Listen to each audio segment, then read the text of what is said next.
Ma'am जैसे आपने बताया कि काफ़ी परिश्रम और संघर्ष करना पड़ता है ये मेडल जीतने के लिए।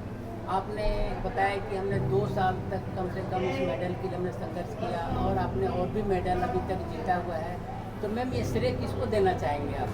ये श्रेय सिर्फ और सिर्फ डिफेंस टाइकोंडो एकेडमी में मेरे कोच हैं गगन, और मेरी एक और कोच है दीक्षा, और सारे बच्चे जो इतनी एनर्जी देते हैं आपको और मोटिवेट करते हैं कि आप बेटर करो, अच्छा करो, सबको देना चाहूँगी। युवाओं को क्या संदेश देना चाहेंगे आप? बाहर जाओ घर से, एक्सरसाइज करो, फिट हो, टाइकोंडो ज्वाइन करो और नेशनल जाओ और इंडिया को रिप्रेजेंट करो इंटरनेशनल स्टेज पे। आपने इतने एज में ब्रॉन्ज मेडल आपने जीता अभी नेशनल में, ये आप कैसे किया आपने ये सब?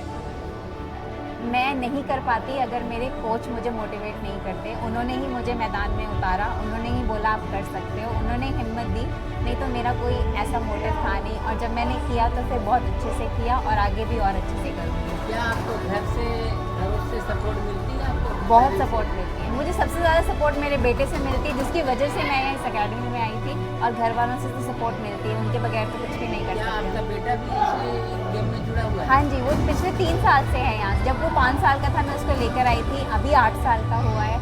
उसने भी हरियाणा के स्टेट चैम्पियनशिप में गोल्ड मेडल जीता है।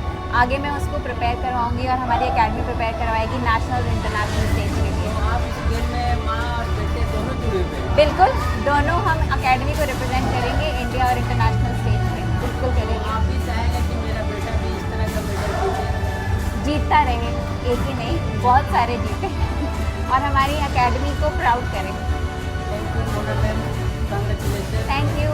दीक्षा जी आप बताइए, आप कैसे हासिल किया आपने गोल्ड मेडल? सुनने में आया कि आपने पहले भी नेशनल में गोल्ड मेडल मारा हुआ है और आपने चीफ मिनिस्टर लेवल पर आपने मेडल प्राप्त किया हुआ है। उनसे उन्होंने भी आपको कुछ प्रेरणा दिया हुआ है। आप बताइए आपने कैसे सब कर?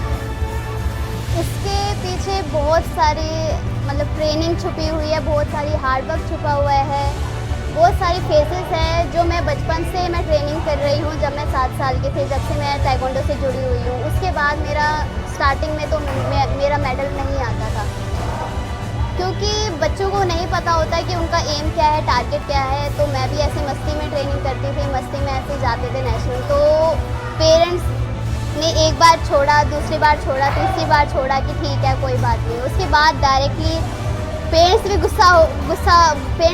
पेरेंट्स बच्चों को बोलते हैं कि कोई बात नहीं, पर उनको फील होता है कि हमारा बच्चा क्यों नहीं मेडल मार रहा है। तो उन्होंने भी एक बार हमें बिठाया, समझाया, और फिर मैंने भी उस बात को ज़्यादा ध्यान रखा। और फिर जब मैं दोबारा नेशनल गई अगले साल, तो मैंने खुद जाके टाई शीट देखा अपना, जब मैं अंडर 14 थी, तो मेरा वहाँ पे सिल्वर मेडल आया था।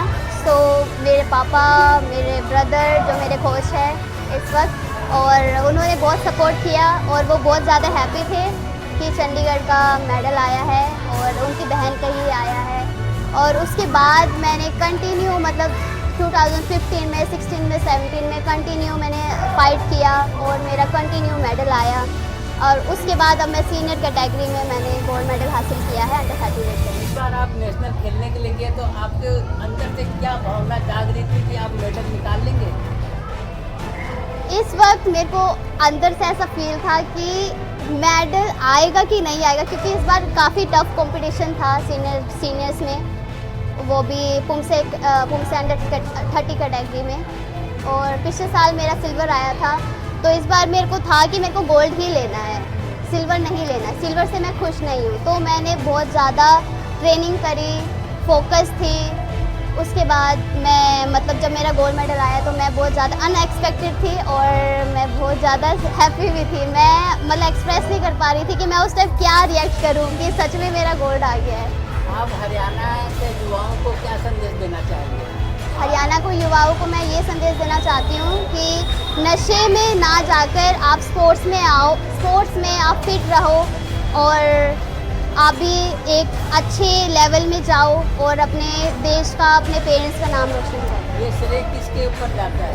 ये श्रेय मेरे पेरेंट्स को सबसे ज़्यादा जाता है, क्योंकि उन्होंने बचपन से ही बहुत ज़्यादा मेहनत करी है जब हम डीमोटिवेट थे तब भी उन्होंने बहुत ज़्यादा मोटिवेट किया है। जब उनके पास फाइनेंशियल प्रॉब्लम थे तब भी उन्होंने हमें सपोर्ट किया है। हमें कभी ये नहीं बोला कि हमारे पास पैसे नहीं है, आप नहीं खेलो, आप छोड़ दो ताइक्वांडो। उन्होंने कंटिन्यू किया, मतलब अपना एफर्ट सारा, मतलब ज़िंदगी का जितना भी एफर्ट था सारा हमारे ऊपर डाला और तब हम यहाँ पे है और हमारा गोल है। आप अपने कोच को क्या कहना चाहेंगे? मेरे कोच मेरे ब्रदर है और मेरे मास्टर सुंदरमणि पटेल सर है, तो उन्हें मैं बहुत थैंकफुल बोलना चाहती हूँ कि उन्होंने मेरे को बहुत ज़्यादा सपोर्ट किया है बचपन से। और मैं चाहती हूँ कि आगे भी मेरे को ऐसे सपोर्ट करते रहे ताकि मैं आगे भी इंडिया की तरफ से रिप्रेजेंट करूँ और मेडल पाऊँ। धन्यवाद Diksha ji, congratulation. Thank you.